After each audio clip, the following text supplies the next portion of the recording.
Ooh, a webcam and lighting solution in one. Can it really work? You're here because the little ring lighted webcam, known as the Razer Kiyo, looks a great idea in concept. How's its execution? Let's talk about it.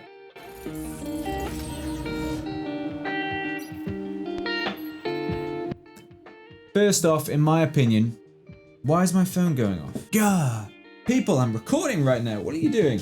It works well, providing the lens is clean and it doesn't have any fingerprints or dirty marks all over it. If it does, the ring light round it makes the problem even worse because it just highlights every single piece of dirt and dust on the webcam. So you gotta keep that clean. But who has a dirty webcam, right? When you're using it for Twitch or YouTube or whatever you're doing it for, you gotta make sure you keep it clean. So this is actually being filmed off the Kiyo right now. Just so you can see the quality, I thought I might as well use the webcam I'm reviewing, right? Makes sense? If this review does help you out as we go through, make sure you give it a like and make sure you subscribe if you want to see more. I've got some more in the history now. This is going to be for the Maestro playlist, I think I called it. So if you enjoy it, feel free to check out the other videos, hit it with a like, subscribe, and I'll try and release these weekly? It's still trying to become a thing.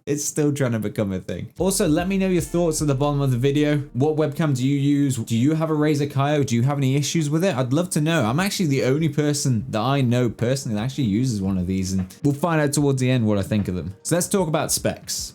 At its core, it's a 720p 60 FPS webcam with the option to run at 1080p at 30 FPS with a built-in ring light, as you can see. So it's got 4 megapixels for the image resolution. Field of view is at 81.6, which makes all the difference. And it also comes with a 1.5 meter braided USB cable. So we'll go on to a quick mic test just so you can see the difference between an inbuilt mic of the webcam itself and obviously the usual one that I use, which is the Elgato Wave. We'll compare them. I won't know what the difference is until I've actually listened to it, so you'll be probably finding out exactly the same time as me. So this is a test of the actual inbuilt mic for the Razer. I won't know what this sounds like until I listen to it back, so I'll be technically hearing it at the same time as you.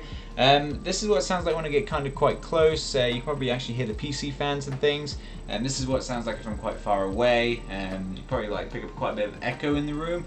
Not too sure how it sounds like. We'll soon find out when I listen to it back. So yeah, we'll flip them back to the Elgato Wave 3 and we'll continue. So it's got an omnidirectional mic, which basically means it picks up everything from around it. So any direction, up, down, left, right, behind, forward, it'll pick up everything. So you want to make sure you're in a fairly quiet room, to be fair. Here's a little image as to what it kind of looks like. This mic that I'm using here, which is the Elgato Wave 3, which is a professional, I say professional, it's like just this kind of streaming mic, but it's more professional than the one that's built into that. I'll stick it here as well. This is a cardioid setup.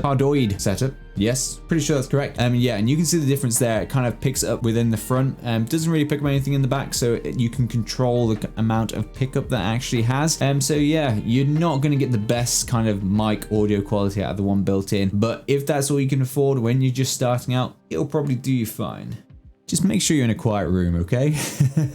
So that's basically it for the mic. I mean, there's not too much I can say about it. It's a built-in mic to the webcam. They don't have any additional features other than what is built into the Windows system itself. So if you want to check out those settings, you've got things like microphone boost. You can do a little bit of tweaking. Maybe if you installed some third-party software on there, you could probably configure it that way. But in terms of its actual default setup, you're gonna have to rely on what's either in your streaming software or within Windows itself. So we'll talk through the pros now as to the reasons what I like about this webcam. So it captures the light really well. It's got quite a good lens in it, to be fair. I like the kind of the image it can capture, but I have had to tweak that through its own settings. It does okay with the auto settings, but it kind of overexposes it. I will show you kind of what it does now. So as you can see, it tends to overexpose a little bit. If you see on my face and like the gain is dropped and it kind of gets a little bit laggy. So I'm just gonna switch that back quickly and do my manual settings, so bear with me. So you can get it to look okay with it on auto. It just means you have to turn the actual light in front of you down quite a way because it's fully adjustable, which you can twist it like this to turn it down, and you can twist it the other way to turn it back up. If you have it on the lowest setting, that actually enables it to balance itself okay, but I like to have the light on full and actually light up my full face, so I've had to manually set that. It doesn't automatically detect what setting you've turned that light on, so it's like a manual additional thing to the webcam, so just bear that in mind. You're going to have to probably get your own custom settings for however your room actually looks. You can actually also go on a mount. So if you have got a mount for a webcam, you can put it onto that. You can set it about eye level or wherever you wish it to be, or it can simply just go on top of your monitors, which is how this one is currently set up, just because I currently don't have the room to get a webcam stand, so maybe that's something we'll look at in the future. The field of view is okay. Again, it's not as good as the Brio, so it doesn't cover as wide. At its maximum, as you can see, it's not too bad. It's not too zoomed in, but you can at least see down the sides of me. It doesn't give you like a fisheye effect, which is what a lot of streamers are moving towards now, kind of setting up and getting a full screen view. To be fair, this kind of thing, this kind of camera in front of you is probably about perfect for the field of view that you want. So I would probably look at a separate camera in the future to actually set up that fisheye effect, probably over onto the side, just so it captures you with your PC, with your monitors, and yeah, it just gives it a slightly different angle. But in terms of the actual field of view for the use of it, spot on as a front-facing camera. Also, the kind of cool feature that I do like is if you're a traveling streamer, if you use it on a laptop, it actually folds away really neatly.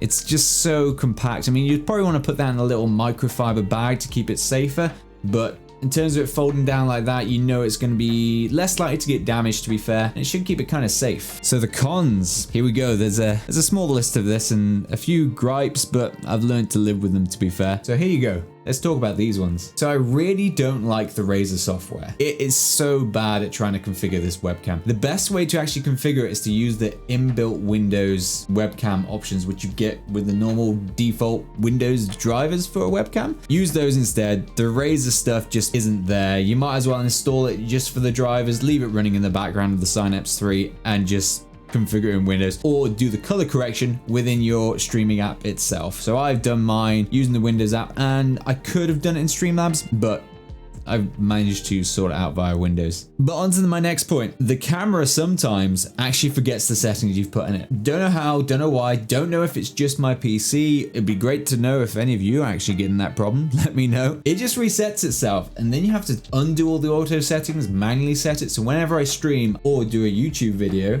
I actually have to set up that camera every time. So I've got a little screenshot of the actual settings that I use, so I can just quickly pop them in. So it takes about 30 seconds to actually set it up and put all the defaults back in again. It's not too bad. So one thing that does happen is it sometimes actually turns the image slightly purple. Now this happens when you manually set it via the gain. Now I normally run a gain of around about 190 for my streams and the YouTube edits, but sometimes you'll notice that this camera here kind of turns a shade of purple. Now, if I can find some B-roll, here's some. This is where it's purple, and you can see me have to physically change it back to kind of cut that purple out and turn it back black again. So just bear that in mind, is sometimes you have to just stay on top of the gain and the controls whilst you are streaming. So another problem that I don't like about this is that it doesn't have a removable cable. Now the cable is physically attached to it. It's 1.5 meters long. If you want to put that somewhere else in your room, somewhere further away, you're gonna have to get a USB extender, plug it into that, and then hope that the connection stays together, maybe tape it up or something like that. I mean, you're gonna have to bodge something up for that. I would have much preferred, for the cost of the camera, to have a unpluggable cable. I mean, it just would have made a lot more sense to me. They've at least braided it, so it at least looks a bit pretty, but I would have rather them save that money on braiding the cable and just put a connector on it. Because I paid £110 for that when I bought this, because it was slightly inflated. I think now it's about 99 on Amazon. I'll put the link below and confirm it on the screen here. I just would have expected more from the cable, but it does okay. I know that for next time. If you want to see what this looks like on stream, make sure you hop in when I'm live on Twitch. I currently stream on Mondays, Wednesdays, Saturdays. Link is just down below in the banner here, as well as in the description. Make sure you hop on over. Ask me a few questions about it if you're unsure, and I'll try and help you make up your mind. We can talk more about it. Also, I've got the Discord link here as well if you want to hop into that. Again, the banner's here, link in the description. You know what to do. If you have Discord, don't have Twitch, sign up to that. Make sure you come chat, ask me a few questions there.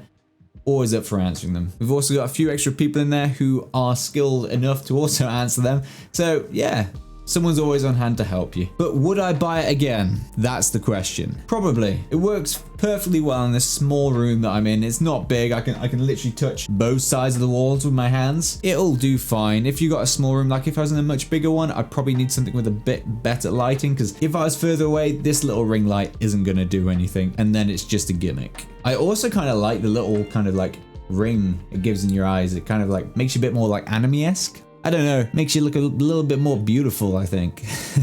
Oh, and it also has better field of view than its competitors, the C920 and the C922. So I think they're actually only 70.42 degrees on the 920, and the 922, what's that? It's 78 degrees. So this one's actually a bigger field of view. So yeah, that's another pro for it. So make your mind up on that one. So that's basically it to summarize. I'll link to the camera below. Hope this video has helped you. Don't forget to like and subscribe to it if you want some more content like this. Thanks for watching, and I hope you have some fantastic streams and some dope gaming sessions. Speak to you all soon. All right. Ooh. Oh, oh. Is that like falling now? We'll keep going. Oh. Oh. Okay, so trees can kill you.